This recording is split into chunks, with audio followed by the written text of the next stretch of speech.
netizen semua, saat ini saya sedang jadi tamunya Dr. Koko, Dr. Syamsuddin sebagai PLT Direktur Rumah Sakit Fatimah. Dok, ini kami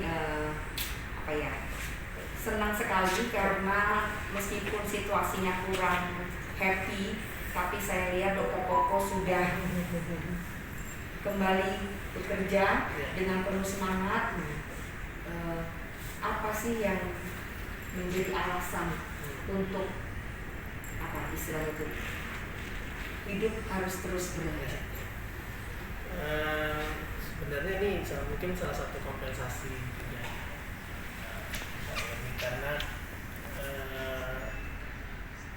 kebetulan kejadiannya kan hari Jumat itu, jadi hari Kamis kita nonton hari Jumat, Sabtu Minggu itu karena di rumah dan nggak ada aktivitas yang produktif barangkali ya memorinya balik-balik terus gitu. Jadi sudah lembut juga dengan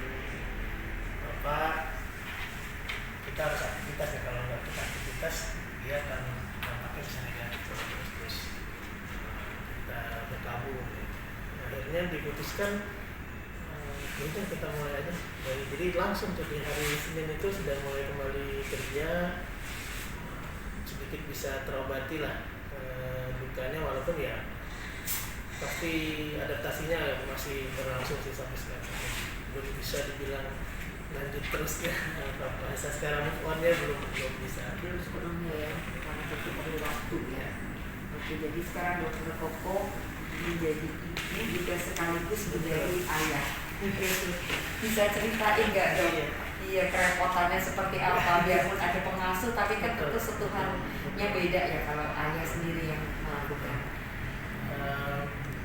Ya di minggu-minggu pertama ya saya harus malah belajar dengan pengasuh akhirnya. Ini karena memang sebelumnya sampai Jumat itu aktivitasnya full pekerjaan, keluarganya sore, sehingga saya harus bertanya dengan pengasuh kebiasaan anak saya di hari-hari di jam-jam pagi, adaptasi mulai di saya bikin rekapannya, hari ini ngapain dia, hari ini ngapain. Pertama yang dua yang si kecil ini baru gabung, ya alhamdulillah sih ibu banyak membantu, adik-adiknya almarhumah juga banyak membantu. Jadi sebenarnya saya bisa menjalani walaupun adaptasinya tidak mudah, tapi karena banyak bantuan dan dukungan ya so far so good. Jadi almarhumah meninggalkan 3 anak dan yang 2 itu yang terakhir adalah kembar. Bisa ceritain berat badannya berapa sekarang?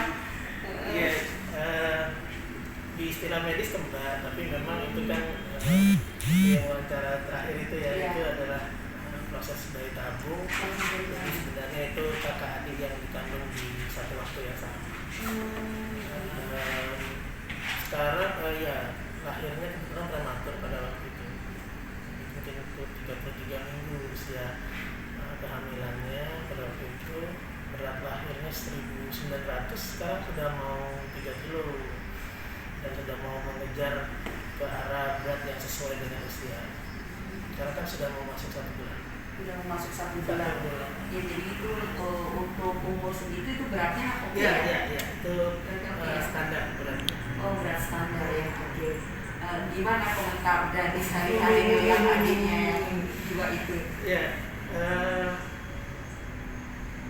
Danis ya juga masih proses adaptasi sih saya lihat dari beberapa bareng itu masih, kalau misalnya karena kita momen-momen bareng-bareng itu di subuh dan di maghrib. Jadi tapi ya saya juga mulai belajar dia untuk mengalihkan bahwa ada lagi loh yang harus kita perhatikan, bukan cuma bersedih aja, tapi ada 2 lagi yang kita perhatikan. Karena pandemi ini, jadi di rumah itu protektif terhadap si kecil. Jadi untuk masuknya itu ada protokolnya banyak banget. Gimana contohnya? Kita pakai masker masuk, hand sanitizer dulu. Kalau baju dari luar berarti harus mandi dulu, ganti baju, masuk ke situ. Saya selalu ajarkan habis maghrib itu si abang harus lihat harinya. Terutama yang perempuan, karena ya saya sih enggak familiar dengan muka Ibu Perca pada waktu kecil ya, tapi ayah ibu bilang itu mirip sekali beliau. Jadi ya kita lihat itu sambil kita bayangkan ya inilah yang dititipin Yang dinaminya ya. Oke. Ini ada satu pertanyaan yang sensitif, kalau berkenan jawab silakan jawab, kalau enggak mohon maaf. Dan seperti yang saya tahu karena saya dapat sumbernya juga langsung dari IFA kemarin itu kan, Mbak Perca ini belum sempat vaksin ya. Apakah itu mohon maaf yang mengakibatkan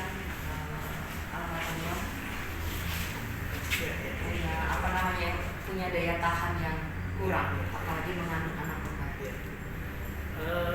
Teorinya memang ibu hamil itu punya permasalahan imun pada tubuh. Karena kenapa imunnya defisien atau memang sengaja diturunkan? Karena kehamilan sendiri adalah benda asing kan, Mbak Beni. Jadi secara otomatis setiap ibu hamil pasti imunodefisiensi, imunnya sengaja diturunkan. Nah, tidak vaksin itu juga memang bisa jadi salah satu faktor. Ini sudah kami bahas berkali-kali sampai saya kena marah. Saya masih sampai sekarang barangkali masih mencari-cari kenapa ya. Bukan bermaksud tidak menerima ketetapan ini, tapi maksud saya sempat konsul dengan teman-teman yang memang pola pikir dokter itu selalu begitu, cari kausa. Seandainya vaksin begini, seandainya cepat pada waktu itu langsung dilahirin misalnya, mungkin paru-parunya sempat tertolong barangkali kayak gitu. Ada juga pikiran seperti itu. Jadi kalau mau cerita kronologisnya dari lagi ke ketetapan, jadi tanggal 1 itu 1 Agustus itu saya duluan yang kena COVID. Saya kena COVID, tanggal 2 saya swab, positifnya tanggal 2 hari Senin itu bisa saya isolasi di tempat, kita bisa anak dan istri swab lagi di tanggal 3. Kejadiannya kalau misalnya swabnya negatif, hari itu divaksin, karena vaksin untuk ibu hamil baru boleh secara resmi oleh Kementerian Kesehatan di tanggal 2 Agustus. Kalau di relate kenapa momennya kayaknya memang nggak bisa vaksin gitu ya, seorang juga nggak bisa vaksin, dia baru gitu kan. Jadi tanggal 3 itu udah janji kalau misalnya negatif vaksin, kalau positif ya nggak bisa vaksin. Ternyata tanggal 3 positif. Kalau ditanya apakah karena nggak vaksin, bisa jadi. Apakah karena hamil, bisa jadi. Cuman saya dinasehati oleh beberapa staf, beberapa orang senior termasuk Pak Gubernur, bahwa kalau kita menganalogikan seperti itu seolah-olah menyalahkan kehamilan. Jadi dia harus dibuat dari jauh. Cukup secara medis saja dan secara teori. Kita yakin lah ini siapa yang biasa. Baik, Mas Koko, Pak Dr. Santri, terima kasih banyak. Maaf kalau wawancaranya. Iya. Jangan lupa subscribe, share, komen, dan like ya.